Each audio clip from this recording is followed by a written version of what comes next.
Welcome back. In this video, we will see how to implement loose coupling in legacy code. The first strategy is peel the onion. Here, you start with looking for services that can be taken out without affecting the core functionality, much similar to peeling the outer layers of an onion. This will reduce the risk of the changes which you make. However, majority of the core functionality will still be in the monolith. The second strategy which one can apply is to decouple the capability and not the code. What do we mean by that? Often it is tempting to reuse the code which is already written in the monolith and just create a separate service out of it. While it may seem to be a cost benefit approach, the old code may have dependencies on different data and capabilities of the legacy.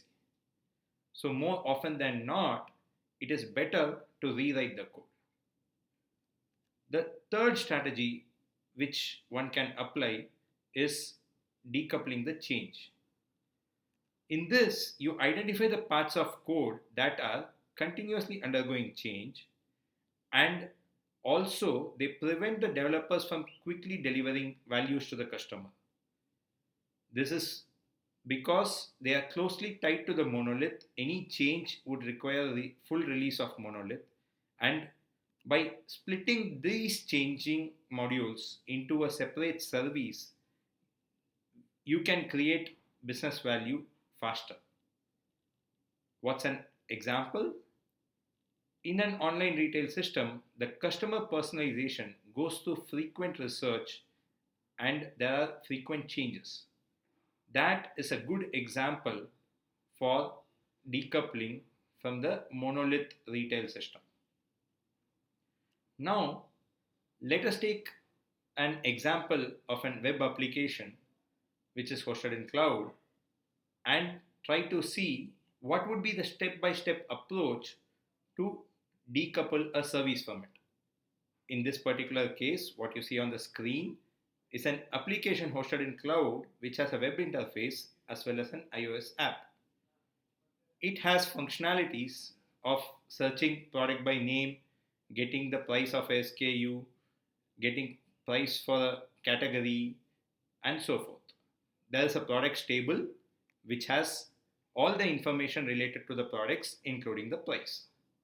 What if you wanted to separate this into two different functionalities? One is the core product, the other is the product pricing. You start this by identifying the boundaries in the logic and the boundaries in the data. The green color functionalities are the ones which relate to the core product. The blue ones denote the product pricing.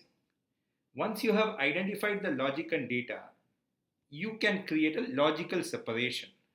In this, you will notice we have introduced a new interface for the product to get the information about from the pricing logic. So there is a way where the pricing module can now ask the product module for the active products in a particular category. The pricing module no longer talks to the database directly, instead uses this interface. So there is a logical partition both at the code level and at the data level. Though the data remains in the same table, the data related to product are separate, the data related to the price are separated out. Next, you separate the table itself. The table is still identified by the same SKU, but the price goes to its own table called product prices, and the other product information remain in a separate table. So now we have separated the table, but they still exist in the same database. The next step is take the product pricing code and create a new service. This service sits outside the monolith. It still talks to the monolith because it has to interface with the core product. It uses the database table which was created for product prices, but the logic is now outside the monolith. The next step is to reroute the clients, which is the web application and the iOS app, to now talk to the product pricing service. The service, remember, the service still uses the product prices table inside the original database, and it uses the core product interface to have information about the active products. The product pricing logic within the monolith is a dead code now. It is no longer used. The next step is to take the database of product prices outside the original database and create a separate database for this service and sync all the data from the monolith database related to product prices to the new database. Once the database is ready, the new service can now start using the new database. You would see the clients are already talking to the new service. The new service is talking to the new database. The old code for product pricing within the monolith is no longer used. The old product prices table within the monolith database is no longer used, and they can be safely removed. We have now successfully removed the dependency between the core product and product pricing in a step-by-step approach. While you do loose coupling, it is also important to know when to do it and when to not. Loose coupling, as we said, means it should be possible to modify one microservice without requiring changes in other microservice. There is also another concept called problem locality, which means related problems should be grouped together. A balance is required while deciding whether to loose couple or not. If two microservices which you have designed fall under the same problem domain and depend on each other too much, it may be sometimes better to use them as a single service. In a practical scenario, you should look for signs of chatty services. What do I mean by chatty? Chatty means two or more services who are talking to each other too frequently and too much data transfer is happening between these services. If they fall under the same problem domain and they are chatty, probably there's a scope of improvement to make them a single service.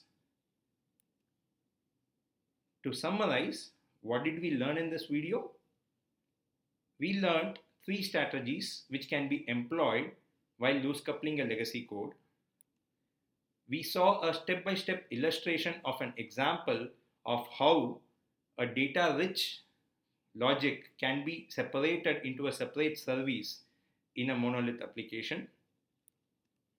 We saw the concept of problem locality, which defines how two services which are related to the same problem have to be grouped together, and that also helped us understand when we should not be relying too much on loose coupling and when we should do loose coupling. That's all for now. Keep thinking cloud. Get back to us with your comments or suggestions. Thank you.